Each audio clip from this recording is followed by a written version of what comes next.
സ്വപ്നക്കൂട്. എടാ അനൂപ്, എത്ര നാളായി കണ്ടിട്ട്? എന്തൊക്കെയുണ്ട് വിശേഷം? വൈശാഖൻ അനൂപിൻ്റെ അടുത്തേക്ക് വന്നുകൊണ്ട് ചോദിച്ചു. ഓ, എന്ത് വിശേഷം? സുഖം. നിന്റെ ജോലിയൊക്കെ എങ്ങനെ പോന്നു? അനൂപ് ഇപ്പോൾ സൗത്ത് ഇന്ത്യൻ ബാങ്കിലാണ് ജോലി ചെയ്യുന്നത്.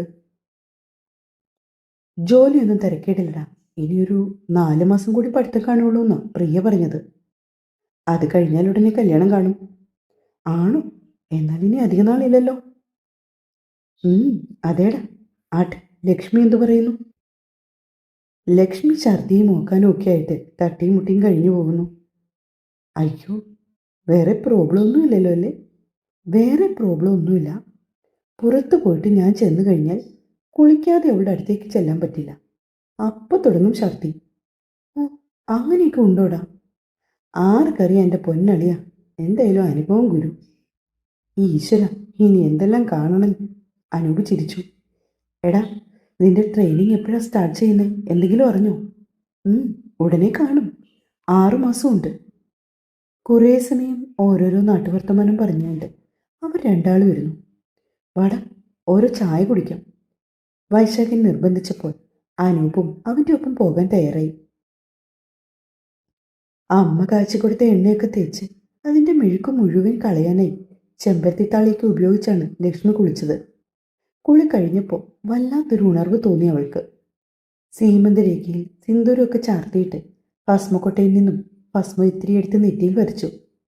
മുടി ഉണങ്ങാനായി അഴിച്ചിട്ടു അവൾ ഉമ്മറത്തേക്ക് വന്നു. പച്ചപ്പ് നിറഞ്ഞ പാടശേഖരം നോക്കിയിരിക്കുകയാണ് ലക്ഷ്മി. ഉമ്മറത്തൊരു 3 മണിക്ക് ശേഷം ഇരിക്കുന്നത് നല്ല സുഖമാണ്. തണുത്ത കാറ്റടിച്ചു വരുന്നുണ്ട്. അമ്മയാണെങ്കിൽ മുളകും മല്ലിയും എടുത്ത് അകത്തേക്ക് കൊണ്ടുവന്ന് വെച്ചപ്പോൾ മുതൽ കുറച്ച് കാക്കയും കോഴിയും വന്നതാണ്. വറ്റൽമുളകിൻ്റെ അരിയെല്ലാം കൊത്തി തിന്നുകൊണ്ട് അവറ്റകൾ നിൽപ്പുണ്ട്. ലക്ഷ്മി പതിയെ മുറ്റത്തേക്ക് ഇറങ്ങി. പഞ്ചസാര മണലാണ് അവിടെ മാകെ. അവളെ കണ്ടതും കാക്കകളെല്ലാം ബഹളം കൂട്ടി മൂവാണ്ടൻ മാവിൻ്റെ ചില്ലമേൽ പോയി ഇരുന്ന് ചിലച്ചു. മുറ്റത്തിൻ്റെ ഒരു ഓരത്തായി നിന്നിരുന്ന ചെമ്പകമരത്തിൽ നിന്ന് കുറച്ച് പൂക്കൾ അടർന്നു കിടന്നിരുന്നു. അവൾ അതെടുത്ത് മണത്ത് നോക്കി. അല്ല, ആരിത്? രാജാ രവിവർമ്മ ചിത്രത്തിലെ പോലെ ഉണ്ടല്ലോ. ആ വലങ്കാൽ കൂടി ഒന്ന് ചെറുതായി പൊക്കി പിടിക്കുക ലക്ഷ്മി. വൈശാഖൻ പുറത്തു പോയിട്ട് വന്നതാണ്. ഓ, കൂടുതൽ തമാശിക്കാതെ. എനിക്കത്രയ്ക്ക് ചിരിയൊന്നും വരുന്നില്ല. അപ്പൊ പിന്നെ ആരാ ചിരിച്ച്? ദേ കുഞ്ഞുലക്ഷ്മി. അച്ഛയുടെ മുത്താണോ ചിരിച്ച്? അവൻ അവളുടെ വയറിലേക്ക് കൈ ചൂണ്ടി. ഒരു നിമിഷം ലക്ഷ്മിയും അവളുടെ വയറിലേക്ക് നോക്കിപ്പോയി. പെട്ടെന്ന് അവളുടെ ചുണ്ടിലും ഒരു മന്ദഹാസം വിരിഞ്ഞു. നീ ഒന്ന് റൂമിലേക്ക് വന്നേ, എനിക്കൊരു കാര്യം പറയാനുണ്ട്. അവൻ റൂമിലേക്ക് പോയി. അതെ, പോയി കുളിക്ക്, എന്നിട്ട് വരാം ഞാൻ. ഇപ്പൊ കുളിച്ചിട്ടല്ലേ പോയത്? ഇനിയും കുളിക്കണോ? അല്ലെങ്കിൽ ഞാൻ ഛർദ്ദിക്കു ഏട്ടാ. ഇതൊരു നടക്ക് പോവില്ല. വൈശാഖിനകത്തേക്ക് കയറിപ്പോയി. രാജീവൻ വെറുതെ TV-യിൽ നോക്കിയിരിക്കുകയാണ്. മാറി മാറി ചാനൽ വെക്കുന്നുണ്ട്. എങ്കിലും അവൻ്റെ മനസ്സ് വേറെ എവിടെയോ ആണ്.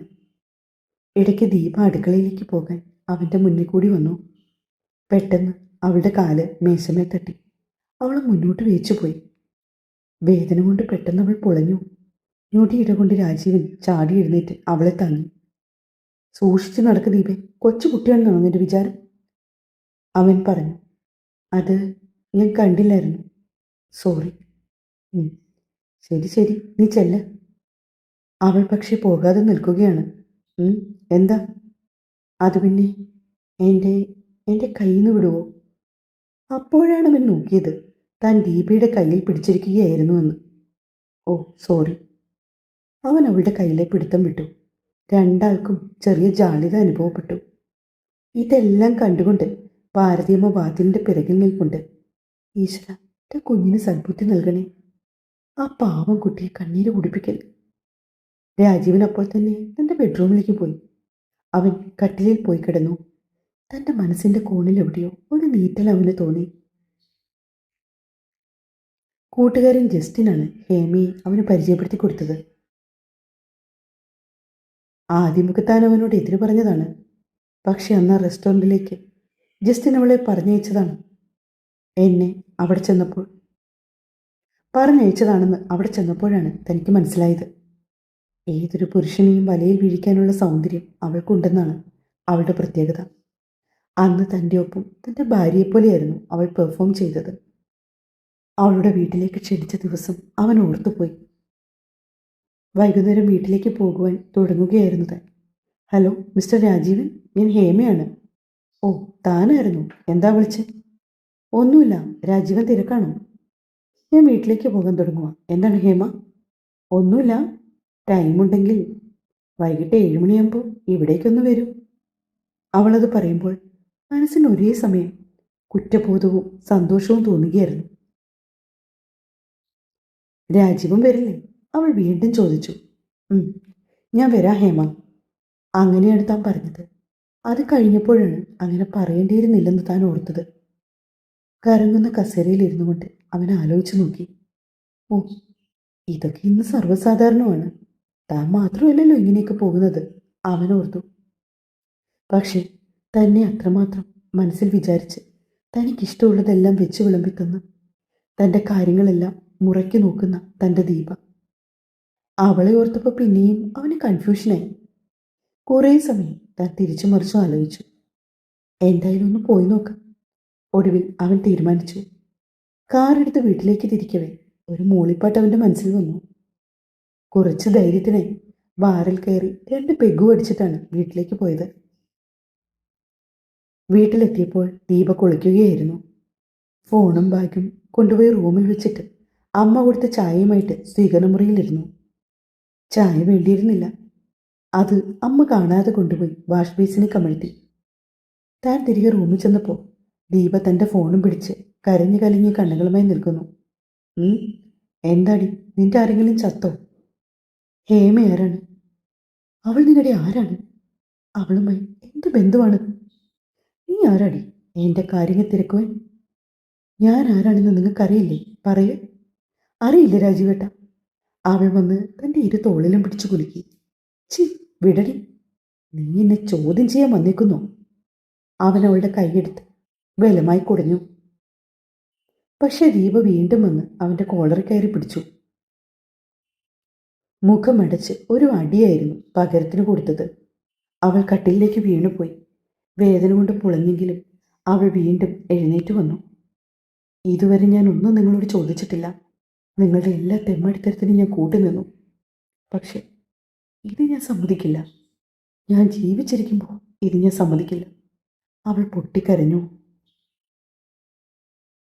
ഒന്ന് പോടി പുല്ലേ, നിന്റെ സമ്മതം ആർക്ക് വേണം? അവളെ തള്ളി മാറ്റിയിട്ട് ഞാൻ പുറത്തേക്ക് പോയി. തിരിച്ചു വരുമ്പോൾ എന്നെ നിങ്ങൾ കാണില്ല, നോക്കിക്കോ. അവളുടെ കരച്ചിലവൻ കേട്ടു. ഓ, സന്തോഷം. ഒന്ന് പെട്ടെന്നായിക്കോട്ടെ. തിരികെ കയറിയെന്ന് അവളോട് പറഞ്ഞിട്ട് ആടി കാലുകളോടെ വീണ്ടും പുറത്തേക്ക് പോയി. കാറിൽ പോയി കയറി ഫോൺ എടുത്ത് സൈലന്റ് മോഡിലിട്ടു. ഹേമ പറഞ്ഞ വഴികളിലൂടെ അവളുടെ വീട്ടിലേക്ക് ലക്ഷ്യമാക്കി വണ്ടി ഓടിച്ചു പോയി. ഏതൊരു പുരുഷനെയും വശീകരിക്കുന്ന രീതിയിലുള്ള വസ്ത്രധാരണവും ചുണ്ടിൽ വശ്യമായ ചിരിയുമായി ഹേമ നിൽക്കുന്ന കണ്ടപ്പോൾ പിറ്റേ ദിവസം കാലത്തെ വീട്ടിൽ വന്നപ്പോൾ റൂമിൽ നിറയെ രക്തത്തുള്ളികൾ കിടക്കുന്നു. അമ്മയെയും ദീപയെയും ഒന്നും കാണുന്നുമില്ല. തൻ്റെ ചങ്ക് പടപടാന്നിടിച്ചു. ദേവിച്ചെറിയുമ്പ പറഞ്ഞാണ് വിവരങ്ങൾ അറിഞ്ഞത്. ഞെട്ടിപ്പോയി. ഈശ്വര, ദീപ, അവൾ ജീവനൊടുക്കാൻ ശ്രമിച്ചുവെന്നോ? മേരിമാത ഹോസ്പിറ്റലിലേക്ക് കാർ ഓടിച്ചു പോയപ്പോൾ ഒറ്റ പ്രാർത്ഥന മാത്രമേ ഉണ്ടായിരുന്നുള്ളൂ, അവൾക്കൊന്നും വരുത്തരുതെന്ന്. ഹോസ്പിറ്റലിൽ ചെന്നു ഡോക്ടറോട് വിവരം ചോദിച്ചറിഞ്ഞു. അവൾക്ക് കുഴപ്പമൊന്നുമില്ലെന്ന് പറഞ്ഞപ്പോഴാണ് സമാധാനമായത്. പക്ഷേ അവളെ നേരിട്ട് കാണുവാൻ മനസ്സനുവദിച്ചില്ല. എന്നാലും ഈശ്വരനോട് പ്രാർത്ഥിച്ചത് മുഴുവൻ അവൾക്ക് ആയുസ് കൊടുക്കണമെന്നാണ്. അത്രയും നാളും തൻ്റെ ഒപ്പം എല്ലാത്തിനും കൂടെ നിന്ന തൻ്റെ അച്ഛൻ ആദ്യമായി തന്നെ എതിർത്തു. വായിൽ തോന്നിയതെല്ലാം അച്ഛൻ വിളിച്ചു പറഞ്ഞു. ഇതിലും ഭേദം നീ അവളെ ബന്ധം പിരിഞ്ഞിട്ട് നിന്റെ തോന്നിവാസത്തിന് പോകുന്നതാണ് കേട്ടോ. അല്ലാതെ പാവം കുട്ടിയുടെ ശാപം പിടിച്ചു പറ്റരുത്. പാവം ദീപ, അവനും വല്ലാത്ത കുറ്റബോധം. ഏത് നിമിഷമാണ് ആ ഹേമയെ കാണുവാനും അവളോടൊപ്പം കിടക്ക പങ്കിടാനും തോന്നിയത്. ഡിസ്ചാർജായി അവൾ തൻ്റെ അടുത്തേക്ക് തന്നെ വരണമെന്നാണ് അന്ന് താൻ പ്രാർത്ഥിച്ചത് മുഴുവനും. പക്ഷെ അവൾ വന്നപ്പോൾ തൻ്റെ ഉള്ളിലെ തെറ്റുമറിക്കുവാനാണ് താൻ ദീപയോട് വീണ്ടും അകൽച്ച കാണിച്ചത്. അവൾ തന്നെ വിട്ട് പൊയ്ക്കോട്ടെ എന്നാണ് താനപ്പോൾ ചിന്തിച്ചത്. തന്നെപ്പോൾ ഒരുവൻ്റെ ഭാര്യയെ അവൾ ജീവിതം കളയണ്ട, പോട്ടെ, എവിടെയെങ്കിലും പോയി ജീവിക്കട്ടെ. അവൻ ഓർത്തത് അതാണ്. ശീതീകരിച്ച ആ മുറിയിലിരുന്നപ്പോഴും അവനെ വിയർത്തൊഴുകി. രാജീവേട്ട, ചായ. ദീപ അവനെ ഓർമ്മകളിൽ നിന്ന് ഉയർത്തി. ഇനി തന്നേക്ക്. അവൻ അവളുടെ കയ്യിൽ നിന്നും ചായ മേടിച്ചു. നീ ചായ കുടിച്ചോ? ആദ്യമായിട്ടാണ് അവൻ അവളോട് അങ്ങനെ ചോദിച്ചത്. അത് കേട്ടതും അവൾ ആദ്യം കാണും പോലെ അവനെ നോക്കി. എന്താ? ഒന്നുമില്ലേട്ട. അവൾ വേഗം പുറത്തേക്ക് ഇറങ്ങിപ്പോയി. കുറച്ച് സമയം അവൻ അവിടെ തന്നെയിരുന്നു. വെളിയിൽ നിന്ന് ദീപയുടെ സംസാരവും ചിരിയുമൊക്കെ കേട്ടുകൊണ്ട് അവൻ അവിടേക്ക് വന്നു. പുറത്തൊരു കിളിക്കൂടുണ്ട്. അവളും അമ്മയും കൂടി ആ കിളിക്കൂടിൻ്റെ അടുത്ത് നിൽക്കുകയാണ്. പല വർണ്ണത്തിലുള്ള കുറച്ച് ലവ് ബേഡ്സാണ് അതിലുള്ളത്. ദീപ അവളുടെ ചൂണ്ടുവിരൽ ആ കിളിക്കൂടിലേക്ക് വെച്ചു കൊടുത്തു. കിളിക്കുഞ്ഞു വന്ന് കൊത്തുമ്പോൾ അവൾ ഇക്കിളിയോടെ കൈ പിൻവലിക്കുകയാണ്. നീ എന്താ മോനെ അവിടെ നിൽക്കുന്നേ? ഞാൻ വെറുതെ ഒരു ചായ കിട്ടുമോ അമ്മേ? അപ്പം മോൾ ചായ കൊണ്ടൊന്നും തന്നില്ലേ? ഓ, അത് ഞാൻ മറന്നു. അവൻ വേഗം അകത്തേക്ക് ഉൾവലിഞ്ഞു. അവനോട് ക്ഷമിക്കാൻ മോക്ക് പറ്റുമോ? ഭാരതിയമ്മ ദീപയുടെ കയ്യിൽ പിടിച്ചു. ദീപ പക്ഷേ മറുപടിയൊന്നും പറഞ്ഞില്ല. എത്രയൊക്കെ ശ്രമിച്ചിട്ടും ആ മനുഷ്യനെ മറക്കാൻ മാത്രം തനിക്ക് കഴിയുന്നില്ല. ഏതൊരു പെണ്ണും പൊറുക്കാത്ത തെറ്റാണ് ഏട്ടൻ ചെയ്തത്.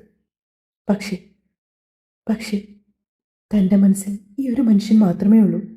തൻ്റെ ജീവിതത്തിൽ എന്നും രാജീവനുള്ളൂ. ദീപയുടെ കണ്ണുകൾ നിറഞ്ഞൊഴുകി. രാജീവന് ഏറെ ഇഷ്ടപ്പെട്ട കറികളൊക്കെ ഉണ്ടാക്കുകയാണ് ഭാരതിയമ്മ. മോള് പോയി കിടന്നു. കുറച്ച് ദിവസം കൂടി റെസ്റ്റ് എടുക്കണം, എന്നാലേ കുറയൂ. ബ്ലഡ് പോയതുകൊണ്ട് എണീറ്റ് നടക്കുമ്പോഴൊക്കെ അവൾക്ക് തല ചുറ്റുന്നുണ്ട്. കിടക്കണമെന്നുണ്ടായിരുന്നു, പക്ഷെ രാജീവ് മുറിയിലുള്ളത് കൊണ്ട് അവൾ മനഃപൂർവ്വം അവിടേക്ക് പോയില്ല. ദീപേ, ഇടയ്ക്ക് രാജീവൻ വിളിച്ചു. എന്തോ? അവൾ അവിടേക്ക് വേഗം ചെന്നു. നിന്റെ ഫോൺ റിങ് ചെയ്യുന്നു, അച്ഛനാ. അവൾ ഫോൺ കൈനീട്ടി മേടിച്ചു. ഹലോ അച്ഛാ, ഞാൻ അപ്പുറത്തുണ്ടായിരുന്നു. അമ്മയുടെ ആണോ? അച്ഛൻ നീ എപ്പോൾ എത്തും? ഇല്ല, കുഴപ്പമില്ല അച്ഛാ. അവളുടെ സംസാരം നീണ്ടുപോയി. തല ചുറ്റും പോലെ അവൾക്ക് തോന്നി. രാജീവേട്ട, എനിക്ക് തല ചുറ്റുന്നു. അവൾ പറയുന്നത് ഫോണിൽ കൂടി അശോകനും കേട്ടു. ദീപേ, എന്തു പറ്റി ദീപേ? ദീപേ, കണ്ണു തുറക്കുമ്പോളെ. രാജീവിൻ്റെ സംസാരം അശോകനും കേട്ടു. അമ്മേ, ഓടിവാ അമ്മേ. അവൻ ഉറക്കെ വിളിച്ചു. ഫോൺ കട്ട് ചെയ്യുന്നതുകൊണ്ട് അയാളും എല്ലാം കേട്ടുകൊണ്ടിരിക്കുകയാണ്. ഭാരതിയമ്മ അവളുടെ മുഖത്ത് കൊണ്ടുവന്ന് വെള്ളം കുടിഞ്ഞു. അപ്പോഴേക്കും അവൾ കണ്ണു തുറന്നു. ഞാൻ പറഞ്ഞിരുന്നില്ലേ എൻ്റെ മോളോട് അടങ്ങി കിടക്കണമെന്ന്, ഇങ്ങനെ ഇറങ്ങി നടക്കരുത്, ഭാരതിയമ്മ പറഞ്ഞു. ദീപേ, നീ ആകെ ടയേർഡായി, നമുക്ക് ഹോസ്പിറ്റലിൽ പോയാലോ? വേണ്ടേട്ടാ, ഇപ്പം മാറി. അവൾ മെല്ലെ കട്ടിലിൽ നിന്ന് എണീറ്റു. അശോകൻ അപ്പോഴാണ് ഫോൺ കട്ട് ചെയ്തത്. ദീപേ, നീ കിടക്ക്, ഇനിയും തല ചുറ്റിയാലോ? അവൻ വീണ്ടും ഒന്ന് പറഞ്ഞപ്പോൾ അവൾ കട്ടിലിൽ തന്നെ കിടന്നു. തുടരും.